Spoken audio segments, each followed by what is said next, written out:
दिल्ली के पूर्व एसीपी राजेंद्र सिंह से बातचीत के पिछले एपिसोड में उनकी डायरी से कई सनसनीखेज जानकारियां आप तक पहुंची थीं। बातचीत के दूसरे एपिसोड में आज भी और कई सनसनीखेज जानकारियां उनकी डायरी के पन्नों से आपके कानों और आंखों तक पहुंचेंगी, इसलिए इस वीडियो को अंत तक देखना मत भूलिएगा। पिछले एपिसोड का लिंक इस वीडियो के डिस्क्रिप्शन में है। नमस्कार, मैं हूं आलोक वर्मा और आज का ये वीडियो काफ़ी इंटरेस्टिंग होने वाला है जी। अब आते हैं हम लोग रेप के केस भी आपने बहुत सनसनीखेज रेप के केस, चाहे वो निर्भया हो, चाहे श्री फोर्ट हो या और भी धौला कुआं रेप कांड हो या और केसेज हों, आपने इन्वेस्टिगेट किए और उनको उनके अंजाम तक पहुंचाया। तो कौन से ऐसे रेप केस थे जिनकी कुछ यादें या जिनके इन्वेस्टिगेशन में आपको काफ़ी चैलेंज फील हुआ था और उसको आपने कैसे मीट किया था? हाँ, जैसे रेप के केसेस में देखो बायोलॉजिकल ऑफेंसेस हैं, मतलब एविडेंसेस में होते हैं और विक्टिम का जो वर्जन होता है वो बहुत ही रेलिवेंट और बहुत ही इम्पोर्टेंट होता है। जैसे उसमें था धौला कुआं गैंग रेप केस था, मिज़ो लड़की के साथ रेप हुआ था, बीपीओ एम्प्लॉइज़ थी उसमें। तो हुआ क्या कि 2010 की बात है शायद ये, तो उसमें सिर्फ हमें उसने जो दिया कि उसने बताया कि नोट उसके जो है से फोल्ड करके नोट उसने अपने डाल रखे थे, जैसे वो कंडक्टर बसों में डालते हैं ना नोट, वो डाल रखे थे। एक मुस्कान उसने बताया कि एम से एक वर्ड लिखा हुआ था जो शायद मुस्कान हो सकता है, ठीक है, और स्मेल ऐसी आ रही थी और डायलेक्ट ऐसा था। तो हमारे लिए एकदम से क्लियर हो गया कि भाई ये केस जो है, इसमें एक्यूज़ जो है उसका प्रोफाइल जो है वो मेवात के क्रिमिनल से रिलेटेड आ रहा है। तो ऐसे जो ऑफेंसेस होते हैं, जब ऐसे क्लू एकदम स्पेसिफिक मिलते हैं, तो हमें देखा कि वो डग्गा मार जो गाड़ी होती है ना, जैसे गुड़गांव से मेवात में जो चलती है, तो उसमें फोल्ड करते हैं ऐसे ऐसे और फोल्ड करके रख लेते हैं। तो वो एक इंडिकेशन था हमारे साथ, स्मेल इंडिकेशन, उनका पहनावा इंडिकेशन, उसमें क्या क्या लिखा हुआ था वो इंडिकेशन था। तो ऐसे ऐसे हर केस में कोई ना कोई क्लू जो है ज़रूर होता है और वो छूट के आता है। सेटिस्फेक्शन ये होता है कि अगर उसमें आप सज़ा करा सको, और सज़ा तभी होगी, एक ओरल वर्जन तो ज़रूर होता है इम्पोर्टेंट, लेकिन उसमें साइंटिफिक एविडेंसेस अगर हैं, जैसे अब इसमें भी हमने डीएनए से मैच हुआ था ये हमारा, और निर्भया केस भी हमारा डीएनए से और डेंटल इम्प्रेशन से मैचिंग के जो थे, बहुत ही साइंटिफिकली जो साइंस ऐसी है, एग्जैक्ट साइंस है, उस एग्जैक्ट साइंस के बेसिस के ऊपर हमने उसको सजा करा। हालांकि ये सब इम्प्रेशन है कि ऐसी ऐसी थी। और निर्भया में खासियत क्या थी, we are fighting against all odds. Odds का मतलब क्या है कि भाई हमारा गेट रोका हुआ है, पब्लिक आउटक्राई है, मीडिया आउटक्राई है, 3 जगह हम जो है रिपोर्ट पेश करनी पड़ती है। ऑनरेबल हाई कोर्ट में कमीशन इंक्वायरी हो रही है, वो है, एक होम मिनिस्ट्री की एक कमेटी थी उसके अंदर इंक्वायरी हो रही है, तो उसमें डेली हमें जाना पड़ रहा है उसके साथ साथ, ठीक है। तो क्या होता है कि जब चारों तरफ से आप घिरे हुए हो और उस टाइम आप बढ़िया रिजल्ट निकाल के देते हो, वो जो टाइम होता है वो सबसे बेस्ट टाइम होता है। हमारे उनको एक्यूज़ को मारना हम भी चाहते थे, सब कुछ शायद हमारे यहाँ भी कहते थे क्यों उनको रख रखा, क्यों नहीं मारते सर, पर ये एक जनरल एक ह्यूमन टेंडेंसी है, ठीक है। जब आदमी एक्साइटेड इमोशनली सरचार्ज होता है तो इस ढंग की सोच हर आदमी में आती है। लेकिन हमारे साथ यहाँ क्या था कि हमारा काम ही उनको प्रोटेक्ट करना था, जबकि जनता उनको मारने के लिए तुली हुई थी, तो उनको भी प्रोटेक्ट करना है, उनको आगे पीछे से निकाल के कैसे आते थे, कैसे ऑफिस में काम करते थे। तो कई बार क्या होता है, जब चैलेंजेस ज़्यादा हों, ठीक है ना, जब चैलेंजेस ज़्यादा हो तो पुलिस ऑफिसर्स को काम करने का मज़ा उसमें और ज़्यादा आ जाता है। जब अंडर प्रेशर आ जाता है, सिंपल केस है, एविडेंस है, आपने वर्कआउट कर लिया, ठीक है, लेकिन जब चैलेंजेस हो, आपको जनता देख रही है, आपको रिजल्ट्स देने का एक प्रेशर है, और उस टाइम आप रिजल्ट्स ऐसे देते हो जो फर्स्ट क्लास हो और जिसको कि कोर्ट भी अप्रिशिएट करें, तब वो सेटिस्फेक्शन का लेवल थोड़ा सा बढ़ जाता है, ठीक है।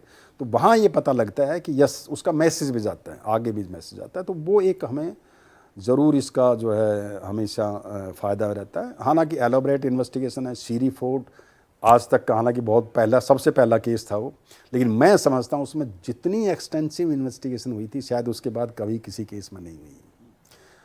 और निर्भया में मल्टीफेरियस एक्टिविटी थी, मतलब आपने सिर्फ डिस्क्लोज़र, जैसे हमारा रूटीन में पुलिस की इन्वेस्टिगेशन करते हैं कि भाई आदमी को पकड़ा, डिस्क्लोज़र किया, उसके ऊपर रिकवरी करी, उसके ऊपर बेस्ड सारा केस होता हमारा।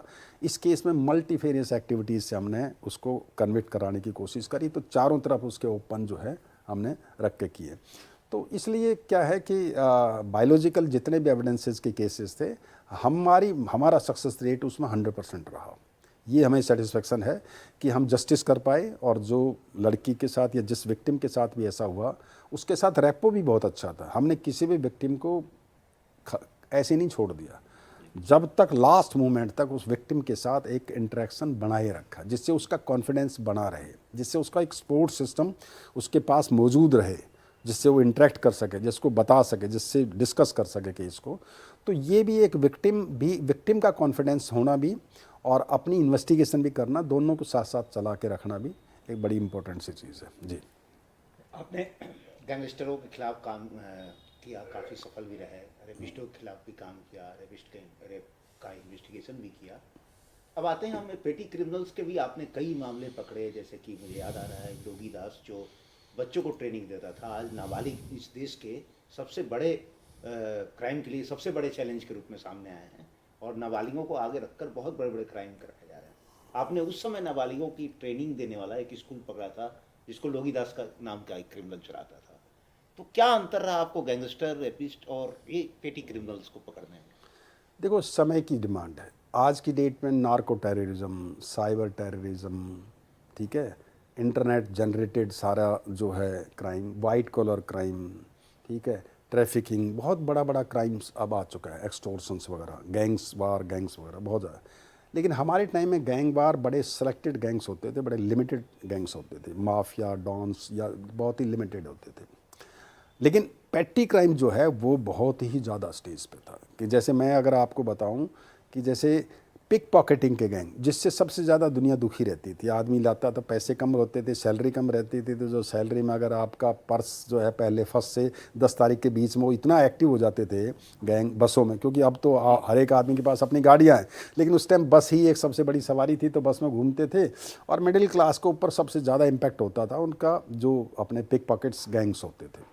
तो हमने करीबन उस टाइम 30 बड़े फेमस जो गैंग थे दिल्ली के लेवल पे वो पकड़े थे, और उसका इतना रिलीफ मिला था सोसाइटी को, पब्लिक को, कैपिटल सिटी की पब्लिक को, जिसका बड़ा फ़ायदा होता है। ऐसे जैसे लोगी दास का क्या था कि बसों, ये गाड़ियों से जो है ना सामान चुराने वाला, गाड़ियों में पंचर करके सामान चुराने वाला, गहने वगैरह वहाँ जो रखे रहते हैं, या बैग्स वगैरह रखे रहते हैं, लैपटॉप्स वगैरह रखे रहते हैं, तो ये क्राइम जो है तो अनसस्पेक्टेड होते थे। चिल्ड्रन को अगर यूज़ करते हैं तो वो उन पर बहुत ज़्यादा कोई ध्यान देता नहीं था, एक तो ध्यान भी नहीं देता था, और वो अगर पकड़े भी जाएंगे तो बहुत ज़्यादा पुलिस उनके अगेंस्ट कुछ कर भी नहीं पाती थी।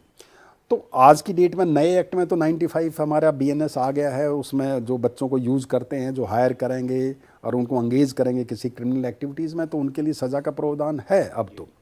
लेकिन उस टाइम एज सच कोई अबैटमेंट या कोई बहुत ज़्यादा बड़ा उसमें नहीं था। जो बच्चा नहीं करता था तो चला जाता था। लेकिन लोगी दास जिसका आप जिक्र कर रहे हो, अम्बेडकर नगर दक्षिणपुरी के एरिया में, तो वहाँ बच्चे दक्षिणपुरी, इंद्रपुरी या इसमें कल्याणपुरी की तरफ कुछ ऐसे पॉकेट्स थे जो साउथ इंडियंस की पॉकेट्स थी, और उसमें से कुछ जो है इस एक्टिविटी में जो ये पिक पॉकेट मतलब जैसे बैग लिफ्टिंग का जो क्राइम था वो बहुत ज़्यादा होता था। तो बैग लिफ्टिंग में क्या करते थे, वो बच्चों को भेजते थे, बच्चों को ट्रेन करते थे, और बच्चों को कैसे भेजना है, उसमें विंड स्क्रीन पे क्या फेंकना है जिससे कि उसको मिल जाए, पंचर कैसे करना है, कैसे मोटरसाइकिल पे जाके साइड से पंचर करना है गाड़ी को, कैसे उसकी अटेंशन को डाइवर्ट करना है। बहुत सारा एक पूरा का पूरा वो बना रखा था। करीबन 10 के करीब उसने स्कूल के सब्जेक्ट्स बनाए हुए थे कि ये सब्जेक्ट्स पे ये रिसर्च है, ये सब्जेक्ट, और वो उसको लेके जाके बताता था, पहले ट्रेनिंग देता था, 5-10 दिन उसको उस सिस्टम में अपने साथ ले जाता था गाड़ी में, और उनको दिखाता था ऐसे ऐसे करते थे। तो वो धीरे धीरे करके ट्रेंड हो जाता, फिर अपने आप हट जाते हैं और उन बच्चों से कराते। बच्चा पकड़ा भी गया तो ठीक है, आप बैग ले लो, उसके बाद बच्चे का छूट जाता था। तो इस टाइप के जो है उसने ऑर्गेनाइज एक स्कूल चला, जैसे मोटर ट्रेनिंग स्कूल होता है ना, ऐसे ही बच्चों को क्राइम सिखाने का स्कूल जो है उसने उस टाइम चला रखा था। और वो हमारे नज़र में भी बहुत फर्स्ट टाइम आया था कि देखो इतने लार्ज स्केल पे, आज की डेट में तो ऑर्गेनाइज क्राइम की डेफिनेशन आ गई, ऑर्गेनाइज क्राइम में वो बंद हो सकता था, बहुत सारी चीज़ें हैं, लेकिन उस टाइम में सिर्फ एक पर्टिकुलर स्पेसिफिक सेक्शंस में ही बंद होने वाला था, और बहुत ज़्यादा उसमें नहीं माना जाता था। लेकिन ऐसे इतने लार्ज स्केल पे तैयार करके और बच्चों को क्रिमिनल एक्टिविटीज़ में डालना, वो फर्स्ट टाइम हमें लगा था कि एक पूरा का पूरा स्कूल उसने हायर कर रखा था, एक अपना जो है एक प्रेमिसेस, और प्रेमिसेस और स्कूल करके उसने कोर्सेज बना रखे थे। कोर्सेज बना के उनको जैसे आप फील्ड सर्वे के लिए ले जाते हैं ना, फील्ड सर्वे के लिए ले जाता था, फिर उनको इंडल्ज करता था। और वो फिर पता इसलिए लगा हमें कि कई जो है बिजनेसमैन के बहुत सारे सोने के जो है बैग्स वगैरह चोरी हुए थे, तो उसकी इन्वेस्टिगेशन में वो फिर चीज़ें आई थी। और फिर बाद में एक एक्टिविटी और थी, वो क्या करते थे कि बच्चे पकड़े जाते थे, बच्चों से बच्चे अरेस्ट तो होते नहीं थे, आधी रिकवरी करा देते थे, बच्चे अरेस्ट होते नहीं थे, तो आधा माल वो पहले ही उसको रोक के रख लेते थे। तो ये एक नेक्सस चल रहा था। तो इस नेक्सस को करने के लिए हमने ये पकड़ा था, और उसके पूरा फिर नेक्सस ये पता लगा था। और फिर हमने उसके बाद बच्चों को जो भी यूज़ कर रहे थे, चाहे उसके पेरेंट्स हों, चाहे उसके कोई एसोसिएट्स हों, जो एडल्ट होते थे, उनको भी फिर अच्छी तरह से बंद करना स्टार्ट किया। तब वो क्राइम जो है रुका, और वो पूरा का पूरा स्कूल जो है वहाँ पर ख़त्म किया गया, जब जाके उसका ऐसा मतलब कंट्रोल हुआ। आपने रिफॉर्मेशन के भी कई काम किए, जैसे बंटी चोर कहें या और भी कई लोग ऐसे थे, कई क्रिमिनल ऐसे थे जिनको रिफॉर्म किया आपने लॉ एंड ऑर्डर के पोजीशन पर रहने के बावजूद भी। तो कौन से ऐसे सुधारात्मक प्रयास थे आपके जो यादगार हैं, या उनसे जुड़ी हुई कोई दिलचस्प कहानी? हाँ, देखो ये है कि ये एक जनरल कंसेप्शन है कि पुलिस का काम सिर्फ डिटेक्शन, प्रिवेंशन और लॉ एंड ऑर्डर है। ये एक नेगेटिव डेफिनेशन है हमारी, रेस्ट्रिक्टिव डेफिनेशन, रिएक्टिव पॉलिसिंग है बेसिकली। लेकिन पॉजिटिव पॉलिसिंग में और रिफॉर्मेटिव पॉलिसिंग में ये हमारा सिस्टम है, जो है पुलिस को काम करना चाहिए। और जब मैं लोधी कॉलोनी SHO था, तो हमारे पास एक केस आया था, उसी से हमने किया। फिर आगे भी बहुत सारे इस ढंग के किए थे। अब्दुल वहाब नाम का लड़का था, वो एक 384 मतलब एक्सटोर्शन के केस में, एक लेडीज आ रही थी लोधी कॉलोनी से, उसने उसकी गाड़ी में एंटर करके और उसका बैग चोरी कर लिया था। वो मेवात से आया था यहाँ पर कुछ जमात वगैरह के चक्कर में। जब मेवात से यहाँ आया था तो जमात में उसको जो है ये चस्का लग गया और उसने जाके ये कर लिया। तो बाद में जाके हमारे कुछ इन्फॉर्मेशन मिल गई, गुजरात से हम उसको पकड़ के लाए। पवन तोमर थे सब इंस्पेक्टर वहाँ पर, वो जाके पकड़ के लेके आए उसको। और जब पकड़ के लेके आए तो हमने उसको, उसका फादर हमारे साथ आ गया। उन्होंने बोला जी आप इसको यहीं रख लो, इसको वापस मत जाने दो, अदरवाइज़ ये टेररिस्ट बन जाएगा। वो एरिया ऐसा है, और इसका जो है सारे जो इसके साथ के थे वो ऐसे ही इलीगल एक्टिविटीज़ में इन्वॉल्व हो चुके हैं। आप इसके जीवन को बचाए रखने के लिए ज़रूरी है आप इसको यहाँ रखो। तो हमने फिर उसको किया, ठीक है। तो रेगुलर बेल हुई उसकी, 20-25 दिन बेल के लगे। बेल के लेने के बाद हमने उसको अपने पास ही रख लिया। हमने उसको जो है गाड़ी सिखाई, उसको हमारे साथ ही रहता था, हमारी गाड़ी चलाता था, हमारी फाइलें भी धीरे धीरे करके लिखने लग गया। फिर हमने उसको इसमें लगवाया, वेटर की नौकरी कराई। फिर उसकी 11वीं तक क्लास कराई हमने। और फिर आगे हमारी रेड्स के अंदर भी वो जाने लग गया, एक एज ए इन्फॉर्मर हम इसको यूज़ करने लग गए। और उसके बाद फिर जो है वो आखिर में पढ़ाने के बाद उसका एक प्लेसमेंट हमने करवाया। तो जाके फिर वो एक बड़ी अच्छी कंपनी में गुजरात में जाके 1.25 लाख के पैकेज पे उसको हमने भेजा। तो it was a very good example. हमें आज तक उसका सेटिस्फेक्शन है कि क्रिमिनल्स को हमने कैसे जो है एक रिफॉर्म करके एक अच्छा एक सिटीज़न, बेहतर सिटीज़न बना के और उसको एक कैपेबल मतलब एक अच्छा सिटीज़न हमने क्रिएट किया। यही काम हमने बंटी की उसमें भी किया था। बंटी को मैंने लोधी कॉलोनी, जब वो सारे केसेस अपने 250 के करीब केसेस ख़त्म करके आया, मेरे पास ही आया लोधी कॉलोनी, उसने बताया कि हमें जो है भाई मेरे पास अब कुछ नहीं है और मैं डिटेक्टिव हूँ, मैं गाड़ियों का काम करना अच्छा जानता हूँ, बर्गलरी में कुछ टिप्स दे सकता हूँ मैं कैसे कैसे चोरियाँ रुक सकती हैं, और मुझे किसी डिटेक्टिव एजेंसी के पास आप लगा दो और मुझे मेरा कुछ इंतज़ाम कर दो रहने के लिए। मैंने उसको किराए पे अपने 2 महीने अपने आप किराया देकर वहीं लोधी कॉलोनी में कुछ किराए के मकान में उसको एडजस्ट कराया कि जिससे सुधर जाए, सब कुछ हो जाए। हालांकि 2-3 उसको डिटेक्टिव एजेंसी में भी लगवाया, 2-3 महीने तक रहा, लेकिन वो हमारा प्रोग्राम बहुत ज़्यादा सक्सेसफुल नहीं हो पाया। वो दोबारा से फिर क्रिमिनल एक्टिविटीज़ में आगे जाके चला गया। तो कई बार क्या होता है, आप हिट एंड ट्रायल है, मतलब आप क्या है कि भाई आप कोशिश करते रहो। यही काम फिर मैं जब यहाँ द्वारका में आया तो बहुत सारे ऐसे कम्युनिटी रिलेटेड चीज़ें करी जो हमारा सिर्फ लॉ एंड ऑर्डर को छोड़ के जो बाकी जो चीज़ें हैं वो हमें इसमें करने की कोशिश करी कि भाई इसमें कैसे पब्लिक के लिए काम किया जाए, कैसे पब्लिक को जोड़ा जाए, कैसे कोलैबोरेटिव पॉलिसिंग कह सकते हो कि कोलैबोरेट करके। अब पुलिस तो हर जगह मौजूद रह नहीं सकती, पुलिस ऐसी जगह हर जगह काम कर भी नहीं सकती, तो हमें पब्लिक की मैन पावर की ज़रूरत पड़ती है, उनकी एक तो हमने यहाँ कई चीज़ें करी। एक तो गार्ड का हमें पॉलिसी करी कि हर एक से एक गार्ड लेकर हमने एक वो क्रिएट किया जिससे उनको फील हो कि हम पुलिस ऑफिसर की तरह काम कर रहे हैं। तो जो मैं एफर्ट्स अपने सिपाहियों से जो है कर सकते थे हम, उसके मल्टीफोल्ड हमें वो मैन पावर का मिल गया यहाँ पे द्वारका में।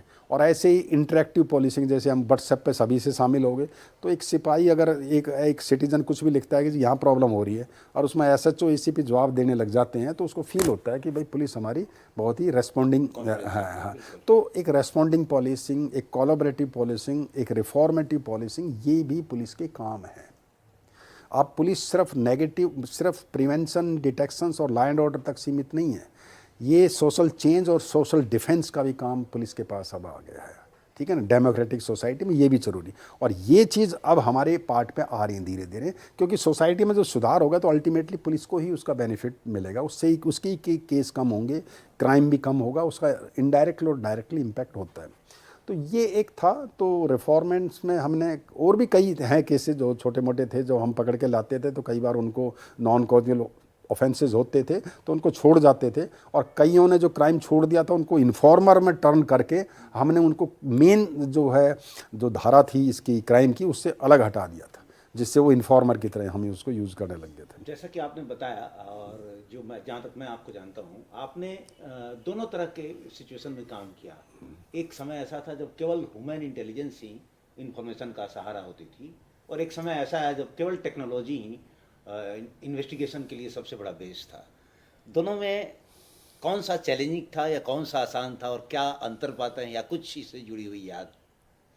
नहीं, ये बात ठीक है। देखिए, ये दोनों अपने अपने तरीके के, अपने अपने टाइम के हिसाब से आज की डेट में जो क्राइम है, आज की डेट में जो हमारे काउंटर पार्ट हैं, उनके लिए बहुत डिफ़िकल्ट टाइम है, क्योंकि सारा जो है आपकी अब बाउंड्री कोई नहीं है। इंटरनेट जनरेटेड है, वाइट कॉलर क्राइम है, गैंग वार जितनी भी हैं, गैंगस्टर से जितना भी रिलेटेड क्राइम है, अब ये आपका मतलब हाँ, ये आपका एक कंट्री तक लिमिटेड नहीं है। कोई भी क्रिमिनल कहीं भी बैठ के किसी भी ऐप का यूज़ करके क्राइम कर रहा है, और उसको पकड़ना बहुत ही मुश्किल काम है। उसके लिए उसी के लेवल के सिस्टम को डेवलप करने की ज़रूरत पड़ती है।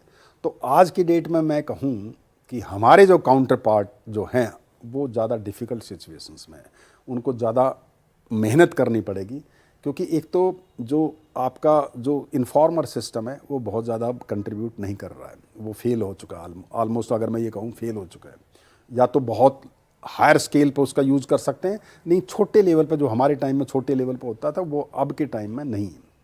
अब आपको टेक्नोलॉजी का ही साथ लेके अब डार्क वेब में चलते हैं, पता नहीं कहाँ कहाँ आपको बहुत सारा जो है उसका यूज़ करके जब जाकर आपको क्रिमिनल्स गैंग का पकड़ना, उनके नेटवर्किंग को जानना, और फिर नेटवर्किंग के जाने के बाद किस कंट्री में कहाँ से क्या कर रहा है। तो हमारी स्पेशल सेल है, क्राइम ब्रांच है, they are doing excellent work. हालांकि उसके रिजल्ट्स अभी बहुत ज़्यादा नहीं आ पा रहे, पब्लिक को नहीं पता लग रहा कि एक पूरा का पूरा क्राइम का पैटर्न चेंज हो गया है विदिन 5 ईयर्स। ये 5 से 10 साल का जो टाइम है, इसमें पूरा का पूरा क्राइम का पैटर्न चेंज हो गया। तो इस पैटर्न के चेंज होने के बाद चैलेंजेस भी अब बहुत ज़्यादा आ गए हैं आज की पुलिस के पास। तो हमारे टाइम में क्या था, हम इन्फॉर्मर के बेस थे, आदमी के कंट्रोल हम कर सकते थे, आदमी हमारे पास था, वो गैंग में घुसता था, वो इन्फॉर्मेशन देता था। चैलेंजिंग है वो, मतलब आपको एंजॉय करते थे उस सिस्टम को, आपको पता था लिमिटेड गैंग्स होते थे। ऐसा नहीं है क्या कि आज आपको पता ही नहीं, सारा आपका जो आपका रिकॉर्ड बेस्ड जो है उसके ऊपर आप काम कर सकते हैं। हमें पता रहता था हमारी दिल्ली में 100 गैंग ऑपरेट कर रहे हैं, और 100 गैंग की मॉनिटरिंग हम कर सकते थे। आज की डेट में ये पता नहीं लगता कि कितने गैंग्स ऑपरेट कर रहे हैं, कहाँ से आ रहे हैं, कहाँ पर जा रहे हैं, ठीक है। तो हालांकि टाइम के हिसाब से चीज़ें हैं। आज की सिचुएशन मैं कहूँ तो वो ज़्यादा डिफ़िकल्ट टाइम है फॉर द पुलिस ऑफिसर्स, क्योंकि उनको चैलेंजेस डिफरेंट टाइप के आगे हैं। उसके लिए पूरी तरह से ट्रेंड अभी वो है नहीं, क्योंकि उनकी ट्रेनिंग जैसे हमारी थी उसी ट्रेनिंग से आए हैं। अब उनके ओरिएंटेशन कोर्सेज होने चाहिए, उनको जो है इंटरनेट जनरेटेड जितने भी क्राइम है उसमें उनको बहुत सारी तैयारी। और अब खासकर अब अच्छा हमारे लिए हो गया कि नया लॉ आ गया है, उसमें इलेक्ट्रॉनिक एविडेंसेस को डाल दिया है, तो उसका हमें फ़ायदा मिलेगा। तो इलेक्ट्रॉनिक बेस्ड जो अब क्राइम जो है उसमें जो है आप ये कह सकते हो कि चैलेंजेस हैं, और वो आज के हमारे काउंटर पार्ट्स को उस पर काम करना पड़ेगा। आप ने लॉ भी पढ़ाई की है और आपने भारतीय दंड संहिता और भारतीय न्यायिक संहिता के अनुपालन में कमेटी में भी आप थे दिल्ली पुलिस के। तो आपको क्या लगता है कि अब भारतीय जो न्यायिक संहिता है वो अपराधियों को उनके अंजाम तक पहुंचाने में ज़्यादा कामयाब है? हाँ, ये देखो मेरा छोटा सा रोल है, बहुत ज़्यादा कोई रोल है नहीं। उसमें कमेटी के अंदर मैं था मेंबर्स, और जो यहाँ पर इम्प्लीमेंटेशंस के लिए जो था, इम्प्लीमेंटेशंस के दौरान पता लगा कि बहुत सारे कुछ पुलिस के लिए खासकर मैं ये कहता हूँ कि ये स्टेट थोड़ा सा एम्पावर इसमें ज़्यादा हो रहा है। ये पब्लिक सेंट्रिक इसमें चेंजेस भी बहुत अच्छी हैं, लेकिन फिर भी स्टेट्स को जो है, चाहे वो हमारे ऑर्गेनाइज क्राइम हो, चाहे पेटी ऑर्गेनाइज क्राइम हो, चाहे टेररिज्म से रिलेटेड कोई ऑफेंसेस हों, चाहे स्टेट से रिलेटेड ये जो हमारा सेडिशंस वगैरह के प्रोविजंस जो चेंज होके अब आए हैं वो हों, तो स्टेट या पुलिस ऑफिसर्स के जो पावर्स इंक्रीज़ होने वाली बातें हैं वो हैं। वो उनका पर्पस सभी का ये है कि पुलिस ऑफिसर्स या सिस्टम को इतना तैयार किया जाए या उतना एम्पावर किया जाए कि वो अब प्रेजेंट सर्कमस्टांसेस से प्रॉपरली डील कर सकें। तो ये एक अच्छी चेंजेस हैं आज के लिहाज से कि जो पुलिस ऑफिसर्स के लिए ये जो हमारे एक्ट में नई नई चेंजेस आई हैं, ये चेंजेस पुलिस ऑफिसर के लिए को एम्पावर कर रही हैं। पुलिस ऑफिसर्स को जो इंडिविजुअल क्राइम नहीं कर रहा है, जो भी है वो एक, हम पहले क्या होता था, आदमी को इंडिविजुअल रोल, आज की डेट में अगर आप मेंबर्स हो गए हैं किसी ऑर्गेनाइज क्राइम के या उससे रिलेटेड है, तो आपके पास इतने सारे केसेस, इतने ऑप्शन खुल जाते हैं पुलिस ऑफिसर को कि आप पूरे के पूरे सिस्टम को रोक सकते हो, पूरे के पूरे सिस्टम को बंद कर सकते हो, और फिर उनकी फाइनेंशियली कमर भी तोड़ सकते हो, क्योंकि फाइनेंस से ही तो सारे गैंग चलते हैं। उनकी सारी प्रॉपर्टी वगैरह को कन्फिस्केट कर सकते हो, सीज कर सकते हो। तो ये पावर्स जो बढ़ाई गई हैं थोड़ी सी, हो सकता है ये स्टेट ज़्यादा पावरफुल बनते हैं तो किसी भी डेमोक्रेटिक सिस्टम में हमेशा एक क्रिटिसिज्म ज़रूर होती है कि भाई स्टेट को इतना पावरफुल क्यों बना रहे हो, और ये सिटीजन्स जो हैं उसका हरासमेंट पहले ही हो रहा था, इससे ज़्यादा और हरासमेंट होगा। तो ये एक इशू ज़रूर है जो कंसिडरेशन के लिए ज़रूरी है। लेकिन मैं मानता हूँ कि पुलिस के लिहाज से जो चैलेंजेस हमारे सामने आ रहे थे, जो हम उसको फाइट करने के लिए, उसको मीट करने के लिए बहुत ज़्यादा अपने आप को असहाय महसूस करते थे, अब कुछ नए प्रोविजंस की वजह से वो एक फ़ायदा हमें इस नए सिस्टम में मिलने के चांसेस हैं। Thank you. इसलिए जुड़े रहिएगा इस चैनल के साथ। नमस्कार।